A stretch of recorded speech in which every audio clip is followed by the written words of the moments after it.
कीजिए एक ऐसे सिस्टम जहाँ आपकी भगवान की बातें भी की गई हैं, ऋषि मुनियों द्वारा सारी चीज़ें भी बताई गई हैं, कोर्ट्स भी उसमें बात करते हैं, उसमें लेजिस्लेटिव इंटरप्रिटेशन भी है। तो हिंदू लॉ जो होता है हमारा ऐसा लॉ है, ठीक है, जहाँ बहुत सारे सोर्सेस हैं और बहुत सारी चीज़ों से इंटरप्रेट करके कोडिफाई किया गया है, ठीक है। तो पहले तो देखो सोर्सेस जो होता है हिंदू लॉ का, वो होता है आपका एशियन सोर्सेस होता है, एक मॉडर्न सोर्सेस होता है। तो पहले तो एशियन सोर्सेस का मतलब होता है जो बहुत पहले से फॉलो की जा रही है, ठीक है, मतलब पुरानी जो चीज़ें हैं पुराने समय से चली आ रही हैं, उससे हम लोग एशियन सोर्सेस कहते हैं। मॉडर्न सोर्सेस मतलब जो अभी अभी नए ज़माने में सोर्स बने हैं उन्हें हम लोग मॉडर्न सोर्सेस कहेंगे, ठीक है। तो एशियन सोर्सेस में देखो आता है आपका श्रुति आते हैं, स्मृति आते हैं, कस्टम्स आते हैं, डाइजेस्ट आते हैं, कस्टम्स कमेंटरीज आते हैं। मॉडर्न सोर्सेस में आते हैं आपके justice, equity, good conscious, legislation. अगर आपको इसको याद करना है ना, आप इसको ऐसे याद कर सकते हो। श्रुति का मतलब होता है हर्ड, ठीक है, हियर मतलब सुनना। स्मृति का मतलब होता है रिमेंबर, कस्टम होता है जो चले आ रही है फॉलो, ठीक है। श्रुति, स्मृति, कस्टम, ठीक है। अब हम लोग डिटेल्स में बात करते हैं एशियन सोर्सेज दैट इज श्रुति की। अब देखो श्रुति का जो संस्कृत में जो मतलब होता है, ठीक है, उसका मतलब होता है something which can be heard, मतलब समथिंग जो हम लोग सुन सकते हैं, मतलब श्रुति मतलब हियर, ओके, की वर्ड है आपका। तो आपका वैदिक पीपल्स लाइफ जो होता है श्रुति में, देखो आपका जो वैदिक पीपल के लाइफ है उसको डिस्क्राइब किया गया है, कैसे जीना है, जीने का तरीका को बताया गया है, धर्म के अनुसार राइटियस वे ऑफ लिविंग के बारे में बात की गई है, ठीक है। इसमें आपका 6 वेदांग आते हैं, उपनिषद आते हैं और 4 वेद आते हैं। पहले तो अगर मैं वेद की बात करूं, ठीक है, वेद की बात करूं तो पहले आता है ऋग्वेद आता है, ठीक है, मैं दिखाती हूँ। पहले आता है ऋग्वेद आता है, ऋग्वेद, फिर आता है आपका यजुर्वेद, फिर आता है सामवेद, फिर उसके बाद आता है अथर्ववेद। तो जो ऋग्वेद है ना, द मोस्ट इंपॉर्टेंट वेद है, ठीक है, और सबसे ओल्डेस्ट मतलब सबसे पुराना वेद ऋग्वेद ही है। अब देखो ऋग्वेद से आता है आपका यजुर और सामवेद, ठीक है। तो आपका ऋग्वेद से क्या आता है, आपका ऋग्वेद से आता है यजुर्वेद और आपका आता है सामवेद, फिर अथर्ववेद को भी बाद में ऐड किया जाता है, ठीक है। तो ये primary and paramount source of Hindu law, Shruti जो होती है ना, ये फाउंडेशन है, ये फाउंडेशन है आपका हिंदू लॉ का, ठीक है, ये प्राइमरी सोर्स है, ये इसको ही फाउंडेशन में रख के बाकी सारे सोर्सेस आए हैं, तो ये बहुत इंपॉर्टेंट है। पर देखो श्रुति में क्या बोला, श्रुति में क्या दे रहा है, श्रुति में आपको बता रहा है राइटियस वे ऑफ लिविंग क्या है, आपके धर्म के बारे में बता रहा है, धर्म के साथ कैसे चले। ये एक तरीके से मान लो ये भगवान की जो वाणी होती है, ठीक है, उसको हम लोग श्रुति कहते हैं, इसका कोई ऑथर नहीं होता है। वेद जो वेद है जिसे हम लोग क्या कहते हैं, जो भगवान की वाणी कहते हैं हम लोग, ठीक है, तो इसका कोई ऑथर तो है नहीं, जो ऑथर लेस है, ठीक है। पर इसमें देखो इन सब की बात की जा रही है, कैसे जीना है, कैसे धर्म के अनुसार चलना है, ठीक है, वो सब तो अच्छी बात है।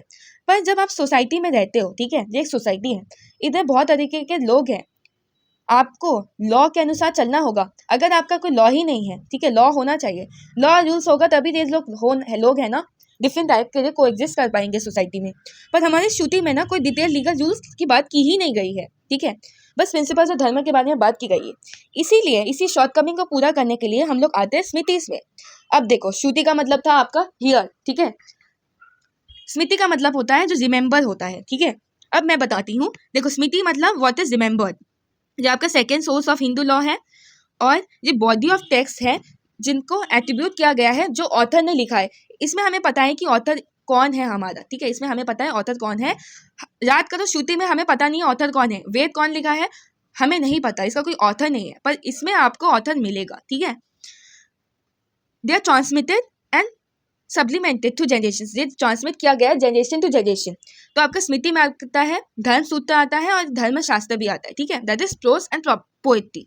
अब देखो इसमें आता है आपका मनुस्मृति। अब मनुस्मृति के बारे में तो आपको पता ही होगा।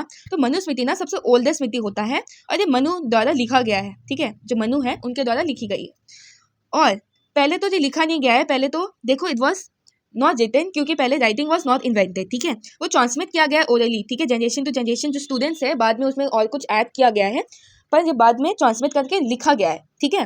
तो देखो मनुस्मृति में ना 2 प्रॉब्लम्स थी। पहले प्रॉब्लम थी पहले तो आपको ब्राह्मण जो है ना उनको ज़्यादा हाई पोजीशन में डाल के रखे हैं, ठीक है। तो हमारा जो एक वर्ण सिस्टम होता है, ब्राह्मण, क्षत्रिय, वैश्य, शूद्र, ठीक है, तो ब्राह्मण को ना सबसे हाई पोजीशन देके रखे हैं, ठीक है, और शूद्र को सबसे लो पोजीशन देके रखे हैं, ठीक है, मनुस्मृति में। अब इसके अलावा आपका जो विमेन है, विमेन की भी थोड़ी अच्छी पोजीशन इसमें नहीं दी गई है। तो हम लोग मनुस्मृति को हिंदुइज्म में इसको नहीं माना जाता है, ठीक है। तो इसमें इसको हम लोग कह सकते हैं कंजर्वेटिव है, ये थोड़ा पेट्रियार्कल सिस्टम डिनोट करता है, ठीक है। तो इसके बाद आओ रचनावलिक्या स्मृति में, ठीक है। तो रचनावलिक्या स्मृति देखो क्या है, आपका जो पीरियड ऑफ बुद्ध और विक्रमादित्य है तब लिखा गया है, और ये थोड़ा कॉन्साइज है और ये थोड़ा अरेंज भी है, और ये आपका थोड़ा ज़्यादा लिबरल है, ठीक है, मनुस्मृति से लिबरल है, और ये कंजर्वेटिव नहीं है उतना, क्योंकि इसमें विमेन को राइट्स दी गई है to inherit and hold property and also gave a better status to शूद्र को भी अच्छे स्टेटस दिया गया है देन मनुस्मृति, और विमेन को भी राइट दी गई है कि आप होल्ड कर सकते हो प्रॉपर्टी, ठीक है।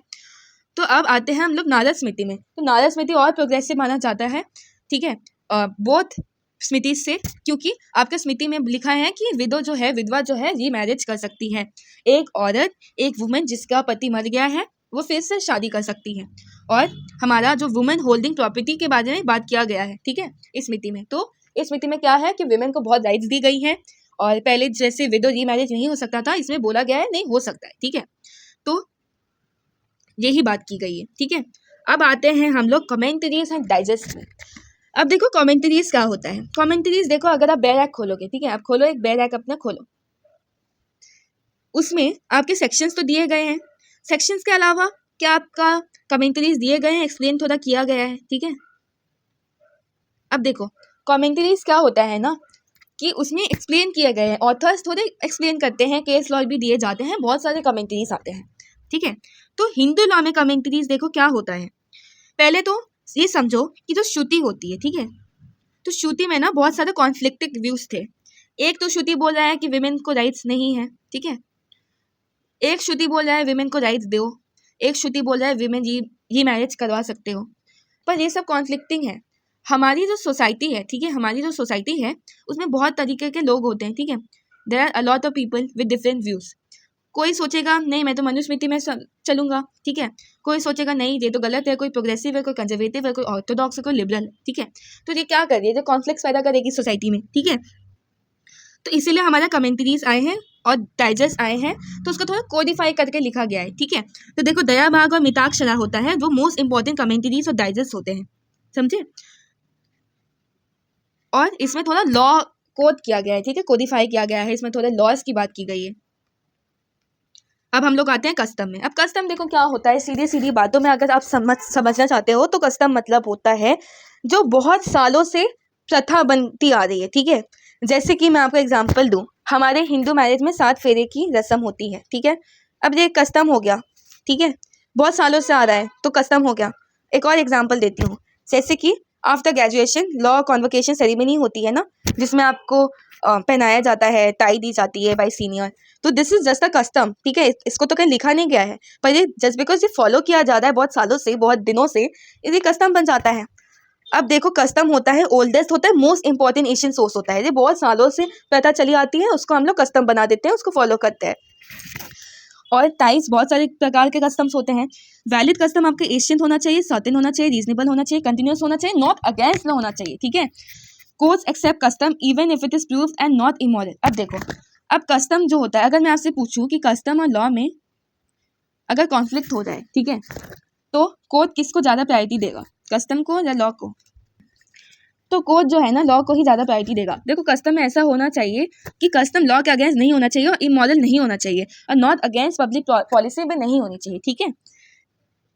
अब हम लोग आते हैं मॉडर्न सोर्सेज में। मॉडर्न सोर्सेज में आते हैं judicial, legislative enactments, rules, equity, justice and good conscience. अब जुडिशियल डिसीजंस वो होता है ना, वो ऑथोरिटेटिव होता है, वो बाइंडिंग होता है, ठीक है। अब देखो, अब सोचो कि एक जजमेंट दे दी है जज ने, ठीक है, हिंदू लॉ में कोई जजमेंट दे दी है हिंदू मैरिज में, ठीक है। अब वही जो जजमेंट है वो बार बार फॉलो होगा, तो बाकी जो जजमेंट्स आएंगे, ठीक है, किसी के कोई जज होगा उसको सिमिलर केस आएंगे, तो वो जो फर्स्ट जजमेंट है ना उसको ही फॉलो करेगा, ठीक है। और हाँ, जजमेंट थोड़ी इंटरप्रेट होती रहती हैं, उसको ठीक किया जाता है, उसको थोड़ा अच्छे से बोला जाता है, ठीक है, तो जुडिशियल डिसीजंस बन जाता है, तो ये भी मॉडर्न सोर्स हो जाता है। लेजिस्लेटिव एनैक्टमेंट्स हमारा मॉडर्न सोर्स होता है, तो इसका मैं बैकग्राउंड आपको समझाती हूँ। तो जब लेजिस्लेटिव एनैक्टमेंट्स हो रहा था ना, लेजिस्लेटर जब लॉ एनैक्ट करी थी हिंदू लॉ में, तो बहुत कुछ सर्टेन सेक्शन और कम्युनिटी को लग रहा था कि वो जो गवर्नमेंट है वो इंट्यूट कर रही है, वो जो लॉ को बदलने की कोशिश कर रही है, वो हिंदू लॉ का जो एसेंस है वो मिटाने की कोशिश कर रही है, ठीक है। तो बहुत लोगों ने बहुत सारे प्रोटेस्ट किए, आवाज़ उठाई गई, तो क्या हुआ ना, तो लेजिस्लेटिव एनैक्टमेंट वही होता है जो प्रोग्रेसिव इन नेचर होता है, ठीक है। तो जो भी प्रोग्रेसिव होना चाहिए, जो भी लॉ एनैक्ट हो रहे हैं हिंदू लॉ में, ऐसा नहीं है कि वो ऑर्थोडॉक्स होना चाहिए, वो प्रोग्रेसिव होना चाहिए और वो हिंदू लॉ के ऊपर ही बनी जानी चाहिए, ठीक है। मतलब हिंदू लॉ को देख के बनाया जाएगा, ठीक है। अब rules of equity, good conscious, justice, modern sources में यही है कि रूल्स इक्विटी होगा। इक्विटी मतलब गुड कॉन्शियस, फेथ, ठीक है। अच्छा, जस्टिस, इम्पार्शियल, बायसनेस नहीं होना चाहिए। इसको देख के आपका मॉडर्न सोर्स में आता है, ठीक है। तो यही था हमारा सोर्सेस। और अगर आपको इसका पीडीएफ चाहिए देन ज्वाइन टेलीग्राम चैनल, ठीक है, लॉ विद शिवानी। मुझे सब्सक्राइब कर दो, ठीक है, मुझे सब्सक्राइब भी कर दो क्योंकि मैं फर्स्ट सेमेस्टर सिलेबस खत्म ही करवा दी हूँ। और बेसिकली मैंने हु इज़ अ हिंदू के बारे में भी वीडियो बनाई है, उसको आपने नहीं देखा तो आपने देख लो, मैं देख देती हूँ, ठीक है। And all the best. और अगर आपको कॉन्टैक्ट के जो नोट्स है 99 रुपीज़ में बेच रही थी मैं, मतलब सॉरी बेच नहीं रही थी, 99 रुपीज़ के हैं, तो आपको चाहिए तो मुझे कॉन्टैक्ट करो in the number. And Telegram channel law with Shivani search करो, या तो आपको पिन कमेंट डिस्क्रिप्शन में देख लो, आपको मिल जाएगा, ठीक है। Thank you and all the best.